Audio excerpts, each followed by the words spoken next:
Well, hello there. In this video, I'm going to answer the question, why is it so hard to lose weight at 50? Just remember, 50 is just a number. You could be 40 or 60 and still be asking the same question. If you would like more information on this subject, please click the link below in the description. So let's face it, as we get older, we tend to get less active, especially in our 50s. That's why it is so hard to lose weight at 50, with no more small children in the house and more aches and pains to contend with. Being less active is what the problem is. The body will lose more muscle with every passing decade. The old saying, if you don't use it, you lose it, is very true. Muscle burns more calories than fat, so less muscle, the fewer calories burned while going through life's routines. But it doesn't have to happen that way. If we realize what is happening, we could change it. We know we are doing less. We see our clothes getting tighter. It is happening gradually, but we still know.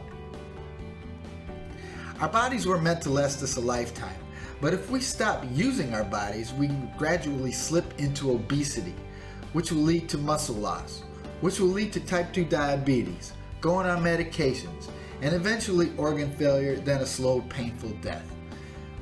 Weight gained in middle age tends to clump up around the belly, which increases the risk for heart disease and metabolic disorders. Another thing that happens is, as a society, we have grown dependent on convenience. We buy processed food and combine that with lack of body movement, and you get a really deadly combination. But it doesn't have to happen that way. We just have to put it in our minds that we need to change and live a normal life as we were meant to do. I am living proof of this. When I was 55 years old, I was obese, was on blood pressure medications, was pre-diabetic, felt like crap every day, and was lethargic.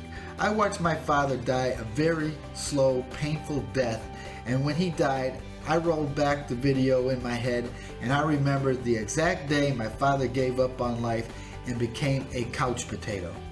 Things progressed slowly, but progress they did. I could write a book on the events that lasted almost 20 years, but that was 20 years of hell, and I swore on his grave I would never live like that if I could help it. So I changed my life. I read books, started eating better, started exercising again, and I finally got off of blood pressure medications. I am no longer pre-diabetic, and I am healthier than most 20-year-olds at age 64 years of age. Here is what you need to do if you are 50 years old or older and you want to turn your life around. I would start slowly though. First, I would see a doctor. Get the green light to start some kind of exercise routine. I suggest you do something that you like to do. I always liked running and weightlifting, so that's what I do. But you might like walking along the beach, bowling, rowing, tennis, whatever it is. You just gotta do it, man. If you don't know because you never did anything, well, just try different things until you find what it is that you love to do. Then you have to keep track of what you put into your mouth. First, try and eat whole, natural foods. Keep red meat down to a minimum and get rid of all the sugar and white stuff in your diet. That is a great start. To lose weight at any age, you're going to need a calorie deficit of about 300 to 500 calories a day. This is very attainable, especially if you start moving, which burns calories. The easiest place to start taking care of yourself is with food and nutrition. Sleep, too, often gets short shrift, which can affect metabolism and make it harder to lose weight. There are free apps that you can purchase, and many new smartphones already have health apps included on their platforms. You know, there's no reason why one can't not know every day what they put into their mouths and how much they have moved during the day. Combining middle-age weight gain requires speeding up your metabolism, and there's no better way to do that than pumping some iron or some kind of resistance training.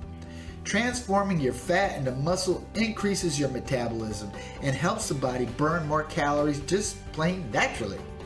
If you are eating foods that are higher in fiber, it's going to take more energy for your body to process it, and therefore you're going to be taking in fewer calories because you won't be as hungry all the time. To do your part, a combination of eating more carefully and building muscle will make a difference in your life. You've got to marry the two. There's no way around it. Remember, if you don't use it, you will lose it. To help with cutting out some food during the day, you can use a combination of good whole foods with some smoothie drinks during the day. But be careful of that too, because many of these can be deceiving as well. But for the most part, one smoothie a day can give your body natural vitamins and nutrients that you will never get eating just fruits and vegetables. If you want to learn more of what I do, please click on the link in the description and just check it out to see if it's for you. I want to help everyone live their best life as that was meant to be. If you need more answers as to why it is hard to lose weight at 50, please comment below. And if you think that I am providing value on this channel, please support me by subscribing below. And don't forget to ting the icon bell to be notified of any new videos as I release them. Here's to your health. Live long and prosper.